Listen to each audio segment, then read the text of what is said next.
नमस्कार, मैं अजय कुमार शर्मा और आप देख रहे हैं नगरी न्यूज। रेणुशाही इन दिनों लगातार प्रदर्शन कर रही है। दरअसल अगर बात की जाए मुख्यतः आप मेरे पीछे देख पा रहे होंगे कि कुछ कार्यकर्ता मौजूद है और अभी हम कॉमर्स कॉलेज में खड़े हैं। फिलहाल इन्होंने एक प्रदर्शन किया, अभी ज्ञापन सौंपा है। तमाम कोशिशें कर रहे हैं कि किसी भी सूरत में कॉमर्स कॉलेज की जो हालत है वो सुधर सके। कई मांगे इन्होंने रखी है, 10 सूत्री मांगों के हम इनसे बातचीत भी करेंगे। इससे पहले भी कल महिला जो विद्यालय था, कॉलेज था, उसमें इन्होंने प्रदर्शन किया। तो क्या आज का जो अपनी मांगे हैं वो किस तरह की है, क्या 10 सूत्री मांगे रखी है और क्या हालात अभी जो कॉलेज की देखी जा सकती है? परिसर की पुकार अभियान के अंतर्गत आज ये कॉमर्स कॉलेज का दिन है। कल महारानी का था और 13 तारीख को कल महाराजा महाविद्यालय में हमारा प्रोटेस्ट है। इसका सिर्फ उद्देश्य तमाम संगठक कॉलेजों में जो बेसिक नीड्स है उनके लिए जो फुलफिल नहीं कर पा रहे हैं उनके लिए हम लड़ाई लड़ रहे हैं। आज 10 सूत्रीय मांगों में हमारा 75% जो रेणुशाही की मांग है, इसके साथ छात्र संघ चुनाव की बहाली की जाए और एक बीबीए और बीसीए की बिल्डिंग काफ़ी लंबे अरसे से इन्होंने बना रखी है, उसको हम सुचारू रूप से चालू करवाना चाहते हैं। यहाँ पे ई मित्र की सुविधा हम कराने के लिए इनको मांग पत्र में लिख के दी है और नियमित कक्षाएं लगे और वॉशरूम की हालत यहाँ हमने देखी, काफ़ी दयनीय स्थिति है। और इसके साथ साथ पानी के वाटर कूलर्स एक वर्किंग है, 4 वाटर कूलर लगे हुए हैं, एक वर्किंग है, वो भी इनके साथ हो। इन तमाम मांगों के साथ एनएसयूआई राजस्थान विश्वविद्यालय की इकाई ने आज प्रिंसिपल साहब से बात करी। जब प्रिंसिपल साहब से हमने बात करी तो उन्होंने हमें आश्वासन दिया कि मैं जल्द आपकी मांगों पर हम अमल करेंगे। और इसके साथ हमने कहा कि जब 3-4 साल से बिल्डिंग बनी पड़ी है बीबी और बीसीए की, आप यहीं कैंटीन के पास जो बिल्डिंग है वो चल क्यों नहीं पा रही है? तो उन्होंने जवाब दिया कि मैंने 96 लाख रुपए जमा करवा रखे हैं और वो अभी तक नहीं चल पा रही है। वो बड़ा सवाल है कि आपने पैसे भी जमा करवा रखे हैं और वो सुविधा मिल भी नहीं पा रही है।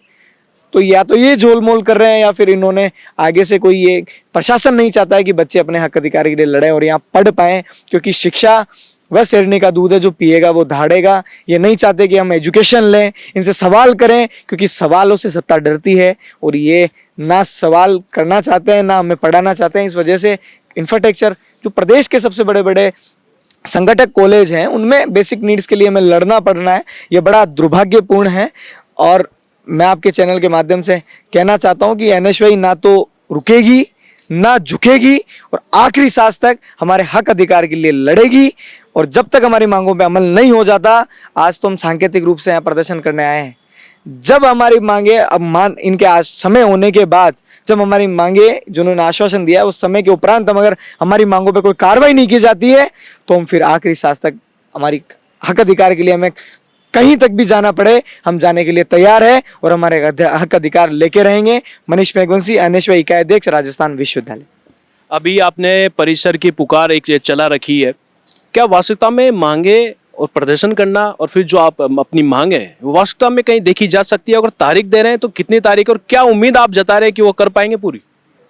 इन्होंने उम्मीद की है और एक बड़ा सा एक शायरी भी है कि उम्मीद पे तो दुनिया कायम है। हमें उम्मीद है इनसे। हम गुजारिश भी आपके चैनल के माध्यम से करें कि इनके कानों में अब जू तक तो रहेंगे, क्योंकि हम हमारे अधिकारों के लिए लड़ रहे हैं। हमने पैसा दिया है और जिस चीज का हमने पैसा पे किया है वो हमें उसका रीपे भी मिलना चाहिए। जिस चीज़ का हमने हमारे से स्पोर्ट्स की फीस ले ली जाती है, हमारे से लाइब्रेरी की फीस ले ली जाती है, हमारे से यहाँ पे कक्षाओं की एडमिशन फीस ले ली जाती है और यहाँ पे 30-30, 40-40 हज़ार रुपये बीबी और बीसीए की फीस है। हमने प्लेसमेंट सेल की भी बात करी है कि आप बात करें। इन्होंने कहा कि हम 1-2 बैंक यहाँ पे आते हैं, हम चाहते हैं कि ज़्यादा से ज़्यादा अपना क्राइटेरिया बढ़ाए। और इन्होंने इनकी एक बड़ी समस्या इन्होंने खुद ने बताई हमारे को कि हमारी जो बिल्डिंग है इसको सरकार अपने चुनावों के लिए 1-2 महीने के लिए हायर कर लेती है, ले लेती है और इसकी ऐसी दयनीय स्थिति कर जाती है कि हमारे को सुधारने में समय लगता है। तो हम आपके चैनल के माध्यम से सरकार से भी अपील करते हैं कि आप अपने चुनावों के लिए इसको अपना अखाड़ा ना बनाएं। अपने जो भी आप दूसरी जगह कुछ चीजें देखें, आपके लिए इसका दूसरा ऑप्शंस आप ढूंढें और बच्चों की 1-1.5 महीने की जो आपकी चुनावी प्रक्रिया के कारण शिक्षा बाधित होती है उस शिक्षा पे अंकुश ना लगाएं, क्योंकि शिक्षा हमारा अधिकार है, हम इसे लेकर रहेंगे। और सरकार से हमारी गुजारिश है कि आने वाले चुनाव में इस कॉमर्स की और राजस्थान कॉलेज की बिल्डिंग को हायर नहीं किया जाए, इस पे आधिपत्य नहीं किया जाए, तो क्योंकि हमारी शिक्षाएं बाधित होती है। और आज सेशन कितना लेट है, अभी अगस्त चल रहा है, इनके एडमिशन एग्जाम चल रहे हैं, एडमिशन पूरे नहीं हुए हैं, पीजी के तो एडमिशन ही नहीं हुए हैं। वो इसलिए नहीं हुए क्योंकि फाइनल ईयर के एग्जाम चल रहे हैं। एनईपी के अनुसार जो बड़े बड़े थोपे गए एनईपी हमारे पे, जो बड़ी शिक्षा महंगी शिक्षा प्रणाली है, उसके अनुसार तो मई में एग्जाम होने आने चाहिए थे। फिर आज अभी तक अगस्त में एग्जाम हो रहे हैं, ये बड़ा दुर्भाग्यपूर्ण है और सवाल भी है। और हम इसके लिए लड़ेंगे और हमें आश्वासन है और पूर्ण हम आश्वस्त हैं, और नहीं होंगे तो यही खेल, यही मैदान और यही हम एनएसयूआई वाले आखिरी सांस तक लड़ेंगे और जीतेंगे। लास्ट सवाल मेरा ये है, कॉमर्स कॉलेज में आपने ज्ञापन दिया, तो सामने वाले ने ज्ञापन जिसने स्वीकार किया है प्रिंसिपल ने, उन्होंने कितना समय आपको दिया है कि इतने समय में हम ये सब कुछ ठीक कर देंगे? उन्होंने करीब हमारे को बीबी और बीसीए की बिल्डिंग के लिए तो अक्टूबर तक की बात कही है कि हम अक्टूबर तक कैसे भी करके उसको चालू करा देंगे। और जो पानी की समस्या है, ई मित्र की समस्या है, ई मित्र के उन्होंने टेंडर का उन्होंने प्रोसेस निकाला है। और बाकी जो पानी की समस्या है उनके लिए भी उन्होंने 2-3 दिन की बात कही है। वॉशरूम की हालत है वो 3-4 दिन में सुधर जाएगी।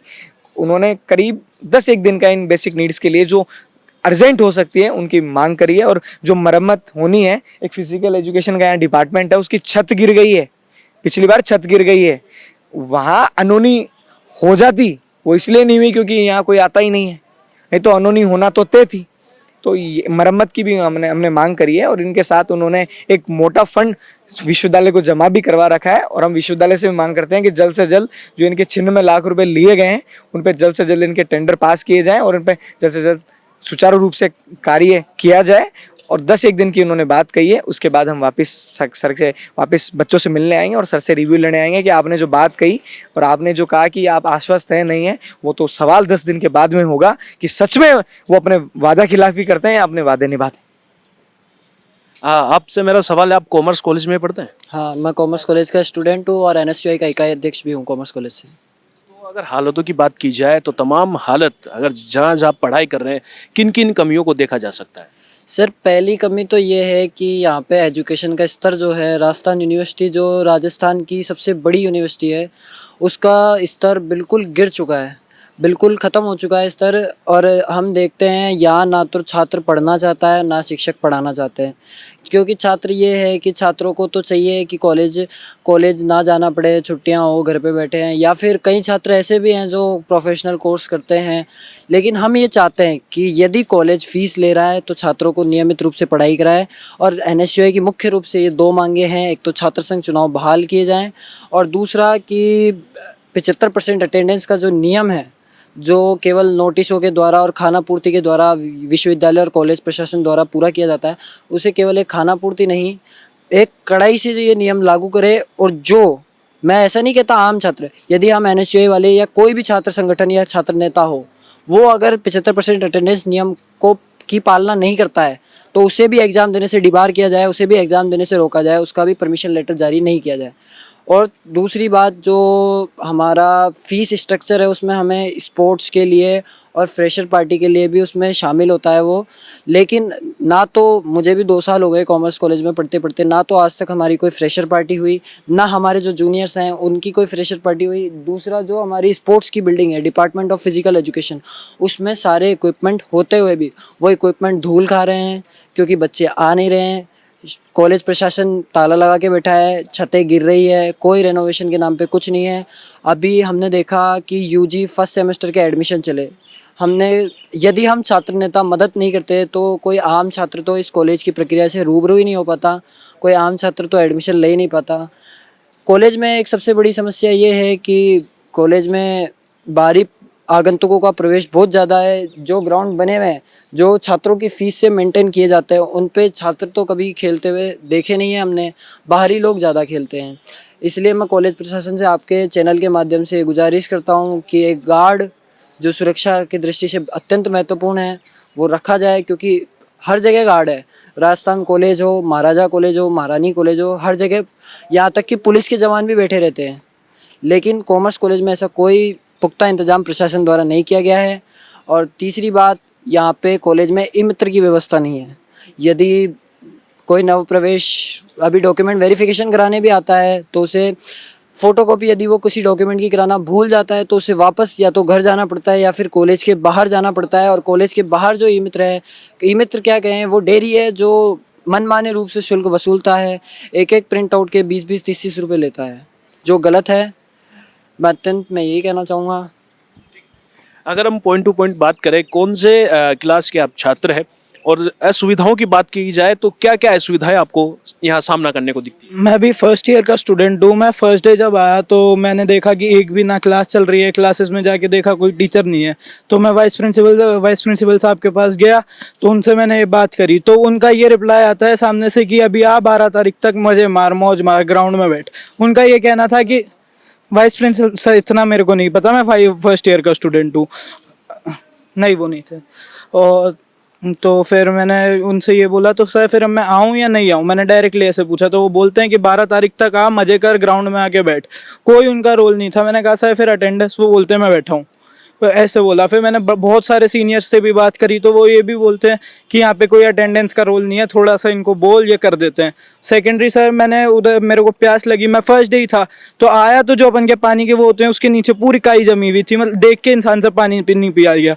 फिर मैं बाहर डेयरी पे पानी की बोतल लेने गया, तो वहाँ पे बहुत सारी लड़कियाँ भी खड़ी थी और उनको भी यही प्रॉब्लम थी, पानी लेना था, मगर वहाँ पे लोग सिगरेट पी रहे थे, गुटखे खा रहे थे। मतलब कॉलेज का इन्वायरमेंट बहुत गंदा है। और जब मैं एडमिशन के लिए आया तो मुझे हर दूसरे उसमें डॉक्यूमेंट चाहिए, तो डॉक्यूमेंट लेने के लिए मुझे बार बार जाना पड़ा। या ना तो कोई ई मित्र है, ना कोई ऐसी प्रिंट आउट की या कुछ फैसिलिटीज़ हैं। आज जो छात्र संगठन NSUIU है, उसके जो छात्र आए थे, उनकी जो मेन डिमांड थी वो ये थी, सब छात्र कॉलेज में आए। तो हमने उनको यही आश्वासन दिया कि हमारे यहाँ जो मिड टर्म होते हैं या इंटरनल होते हैं, उसके लिए हम जो बच्चे को सबको यहाँ आना पड़ता है और इंटरनल देना पड़ता है, हम उसके साइन कराते हैं रजिस्टर में। बाकी हम कोई फाइल तक भी जो है बच्चे को खुद को आना पड़ता है। तो उसका स्टार्टिंग में हमको थोड़ी प्रॉब्लम ज़रूर आई, परंतु उसका नतीजा ये है कि आज हर बच्चा जो है कॉलेज में आकर के इंटरनल दे रहा है। दूसरी क्लासेज की जो बात थी 75% अटेंडेंस की, तो वो हमने उनको आश्वासन दे दिया कि मंडे से करीब हमने सभी छात्रों के ग्रुप बना लिए हैं और उन ग्रुप में उनको जो इन्फॉर्मेशन दे देंगे कि भाई आपको रेगुलर आना है, और जो बच्चा नहीं आएगा तो उसका नाम काट देंगे और उसकी लिस्ट बाहर लगा देंगे। तो बच्चों को तो आना ही पड़ेगा, कॉलेज है, हमारे पास स्टाफ है, सब रूम में टीचर जा रहे हैं और जो बच्चे आ रहे हैं उनकी क्लास भी ले रहे हैं, परंतु उनका थी भाई अधिकांश ज़्यादातर जो बच्चे हैं वो कॉलेज आए हैं। तो उसके लिए हम भी यही चाहते हैं भाई, आज हमारे जो टीचर बैठे हैं, हम भी बैठे हैं, तो हम भी चाहते हैं कि यहाँ पर क्लासेज लगे और निश्चित रूप से जो है मंडे से क्लासेज रेगुलर हो जाएंगी। सभी जो टीचर आ रहे हैं और आगे जो है ऐसे प्रयास करेंगे जो सभी छात्र कॉलेज आए। स्पोर्ट्स को लेकर भी उन्होंने चर्चा की कि स्पोर्ट्स को लेकर भी एक्टिविटी कम हो। भाई स्पोर्ट्स की जो एक्टिविटी थी, ऐसे जो शुरुआत, अभी देखो एडमिशन प्रोसेस पूरा हुआ है और अभी कुछ एग्ज़ाम चल रहे थे, तो अब स्पोर्ट्स का जो है हमारे इंटर कॉलेज जो भी टूर्नामेंट है, हम वो सब टूर्नामेंट करवाते हैं आपस में। जो जैसे फर्स्ट सेमेस्टर है, सेकंड सेमेस्टर, जो भी सेमेस्टर का है उसका वो इंटरनल टूर्नामेंट कराते हैं। तो हम जल्दी शुरू कर देंगे, अभी थोड़ा बारिश का मौसम है, जो लोन वोन सही करा के और वो इंटरनल कॉलेज जो टूर्नामेंट है वो जल्दी शुरुआत करेंगे। बाकी हमारे आई कार्ड इशू हो जाएंगे, तो हम जो बच्चों को इशू करते हैं, टेबल टेनिस है या रैकेट है, जो भी चीज़ इशू करते हैं, तो वो अभी जैसे बच्चों को आई कार्ड आ जाएगा तो वो चीज़ भी हम इशू करवा देंगे। तो बच्चा आराम से इंडोर गेम्स जो भी खेलता है वो खेल सकता है। तो देखा आपने, तमाम यहाँ समस्याओं का सामना यहाँ जो छात्र हैं वो कर रहे हैं। आप देख सकते हैं राजस्थान का एक सबसे बड़ा कॉलेज है, कॉमर्स कॉलेज, और उसमें आज हम खड़े थे। NSUI ने अपना प्रदर्शन किया, लेकिन NSUI एक कांग्रेस की संगठन वो थी। लेकिन हम बात करें जब छात्र, अगर उनकी वास्तविकता में कि छात्रों की बात की जाए तो जो समस्याओं से सामना कर रहे थे वो लोग भी हमारे साथ मौजूद थे, जो यहाँ खुद पढ़ाई कर रहे हैं और हम उनकी समस्याओं से रूबरू करा रहे थे। तमाम समस्याएं देखी जा सकती थी। उन्होंने बताया कि पानी की समस्या है, या खेल कूदने के लिए समस्या है कि ग्राउंड ठीक से डेवलप नहीं किया गया अभी तक फिलहाल, और कई असुविधाओं की यहाँ पे जिक्र किया गया। तमाम मामलों को लेकर NSUI ने भी अपने मुद्दों को रखे, जो अपनी मांग थी वो 10 सूत्री मांगे यहाँ प्रिंसिपल के सामने रखे, और फिलहाल उन्होंने आश्वासन दिया है कि 10 दिन के अंदर सभी हालतों को ठीक कर दिया जाएगा। अब देखना यह है कि जिस तरह लगातार NSUI प्रदर्शन कर रहा है, क्या वास्तविकता में उसका प्रदर्शन साकार हो पाएगा? क्या वास्तविकता में जो प्रदर्शन के तहत ज्ञापन दिया जा रहा है वो ज्ञापन स्वीकार करे जाएंगे? सवाल ये भी है कि ज्ञापन लेने के बाद जो ज्ञापन ले रहा है उस पर कार्य कर पाएगा? यह व्यवस्थाएं जैसे पहले से चली आ रही थी वैसे ही चली रहेगी? अब देखना ये बाकी रह गया है। फिलहाल बने रहिए नगरी न्यूज पर। नमस्कार।